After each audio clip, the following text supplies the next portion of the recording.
Halo guys, ketemu lagi di episode berikut ini. Saya akan membahas mengenai satu penyakit yang juga banyak diderita oleh masyarakat, dan mudah-mudahan ini bisa menjadi informasi yang berguna. Saya akan membicarakan mengenai penyakit arteri perifer, atau kalau bahasa medisnya disebut PAD, periphery artery disease. Apa itu periphery artery disease? Itu kita kembalikan kepada anatominya dulu. Saya ingin menjelaskan bahwa anatomi arteri itu berbeda dengan anatomi dari vena. Sebelumnya, di episode sebelumnya saya membicarakan mengenai varises atau penyakit vena.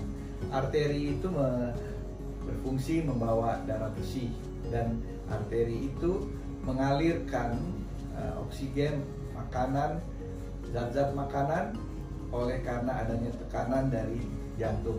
Jadi arteri itu berdenyut, dan arteri itu juga mempunyai lapisan-lapisan, ya, dan setiap lapisan mempunyai fungsi. Itu yang membedakan dengan vena.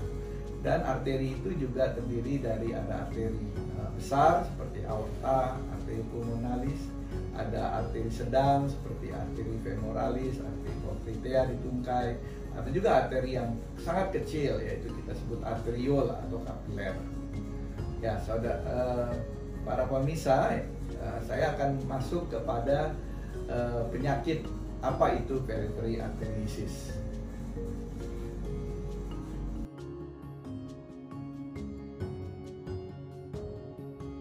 Apa itu periphery artery disease? Adalah suatu penyakit yang menyerang suatu gangguan aliran darah yang disebabkan oleh adanya penyumbatan atau penyempitan daripada pembuluh darah tersebut. Nah, pembuluh darah di mana? Adalah pembuluh darah di ekstremitas bawah atau di tungkai. Dan biasanya disebabkan oleh adanya suatu proses arteriosklerosis. Apa itu arteriosklerosis? Adalah suatu proses perkapuran di dalam pembuluh darah karena adanya endapan lemak atau kalsium atau zat-zat lainnya. Dan yang berikut juga karena adanya proses penyakit hipertensi, diabetes mellitus atau sakit gula, atau adanya dislipidemia atau peningkatan kolesterol di dalam darah.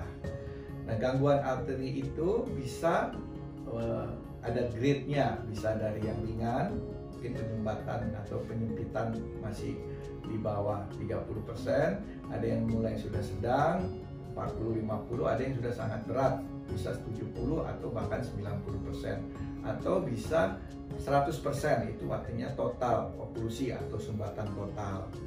Nah, itulah kira-kira penyakit arteri disease. Tetapi kalau kita fokus kepada ekstremitas, kita melihat bahwa pembuluh kaki ini, tungkai ini terdiri atas beberapa arteri, ya, mulai dari di atas itu ada arteri femoralis, adalah arteri popliteal, ada arteri yang di telapak kaki atau di jari-jari. Itu semua bisa terserang, dan setiap penyempitan atau sumbatan akan mengakibatkan suatu keluhan yang kita sebut keluhannya claudication intermittent. Artinya kalau dia jalan, dia semakin sakit. Kalau istirahat atau kakinya diturunkan, dia keluhannya berkurang.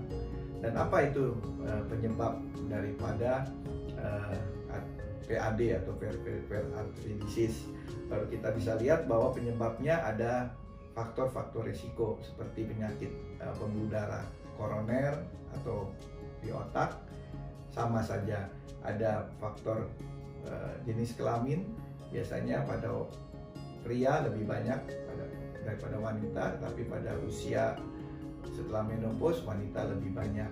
Dan juga ada faktor merokok, faktor hipertensi, seperti kita katakan tadi, ada juga faktor kolesterol, dan keadaan-keadaan kekentalan darah yang meningkat, kita sebut hiperkoagulabilitas atau hiperviskositas. Dan juga kalau ada proses infeksi atau inflamasi sistemik yang mungkin ada riwayat-riwayat infeksi, ya, salah satunya yang lagi tren saat ini adalah infeksi pada COVID, bisa menyebabkan juga gangguan pembuluh darah dan atau gangguan-gangguan ginjal kronis. ya. Tapi yang paling banyak adalah hipertensi. Kurang lebih 55% pasien PAD itu karena hipertensi. Dan diabetes mellitus juga mempunyai resiko juga tinggi, sekitar 20-30%. Kalau kita lihat dari tadi usia yang saya katakan tadi, bahwa usia paling tinggi itu adalah di atas 60 tahun. Makin meningkat usianya, angka kejadiannya juga semakin tinggi. Kira-kira begitu guys, faktor-faktor resiko atau penyebab daripada peripheral artery disease.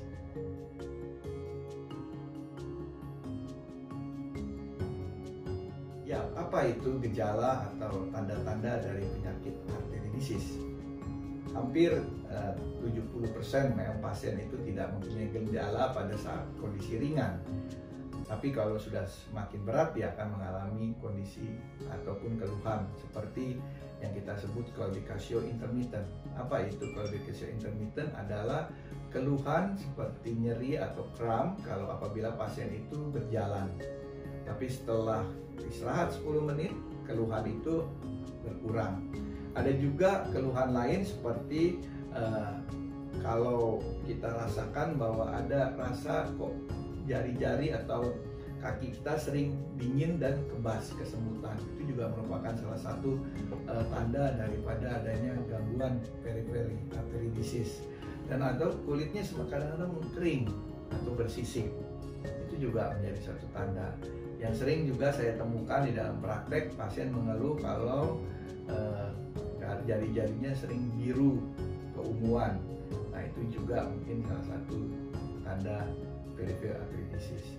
Nah, kalau sudah tingkatnya sangat parah, itu bisa terjadi yang kita sebut critical limb ischemic, yaitu akut limb ischemic, yaitu kalau suatu kejadian adanya sumbatan yang parah atau sumbatan total daripada pembuluh arteri. Itu akan menyebabkan kematian daripada jaringan, dan biasanya terjadi pada ujung-ujung jari, jarinya menjadi hitam, atau di daerah tumpuan atau di telapak kaki atau di tumit, atau yang bisa kita sebut adanya suatu gangren. Gangren itu adalah suatu kondisi luka yang sudah sedemikian parah dan akan menyebabkan suatu proses nekrosis atau kematian jaringan, dan itu bisa sampai harus amputasi daripada tungkai tersebut.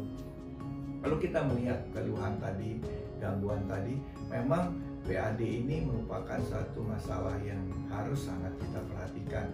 Deteksi dini dari awal kita bisa menentukan bagaimana kejadian itu bisa dicegah, yang tadi saya katakan akut limb ischemic.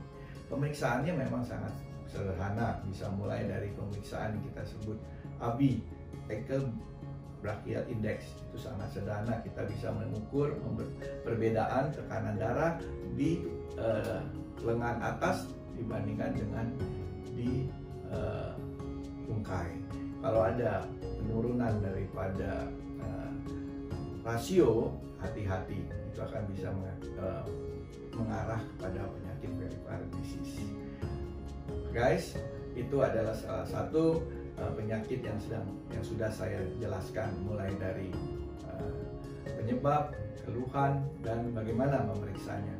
Dan ada lagi pemeriksaan yang lebih canggih, memang kita bisa melakukan dengan USG Doppler atau duplex, ya, seperti alat yang untuk USG abdomen atau USG jantung, tapi ini khusus untuk pembuluh darah. Kita bisa melihat alirannya dan adanya penyumbatan, dan juga kita bisa melakukan dengan CT angio dengan kontras, CT scan dengan kontras, dan yang paling baik kita bisa lakukan dengan DSA atau dengan kateterisasi. Itu adalah gold standard untuk mengetahui mendiagnosis kelainan dari peripheral disease. Saya pikir itu penjelasan saya mengenai peripheral disease. Selanjutnya, bagaimana dengan penanganannya? Memang penanganan peripheral disease ini kita mulai dari kita hindari, ya, tadi faktor-faktor risiko. Kalau ada hipertensi, ada kolesterol tinggi, ada diabetes, kita harus kontrol, kita harus obati. Yang berikutnya, kita akan diberikan oleh dokter obat-obat penurun lemak, kolesterol, juga pengencer darah. Terus kalau perlu, kalau dia hipertensi, kita melakukan pemberian obat-obatan anti hipertensi atau obat-obat pelebar pembuluh darah. Ya, obat-obat tersebut sebenarnya tidak terlalu wajib kita berikan kalau memang tidak ada penyumbatan yang berarti. Misalnya kita lakukan exercise, pasien olahraga, suruh jalan, ya keluhannya kadang-kadang berkurang. Tapi kalau sudah semakin parah, sumbatannya sudah di atas 70%, kita bisa lakukan yang kita sebut intervensi ya, atau operasi. Intervensi itu kita lakukan pemasangan cincin atau ring atau balloning. Balloning itu artinya penyempitannya dilebarkan. Ya, nah, kalau itu tidak bisa karena penyumbatannya parah dan banyak, kita lakukan yang kita sebut bypass, operasi bypass. Jadi kita pakai pembuluh vena untuk membypass dari pembuluh proksimal ke pembuluh distal. Ya, kalau ada sumbatan di daerah paha contohnya, atau di daerah di bawah lutut, di belakang lutut, bisa kita lakukan bypass, atau kita lakukan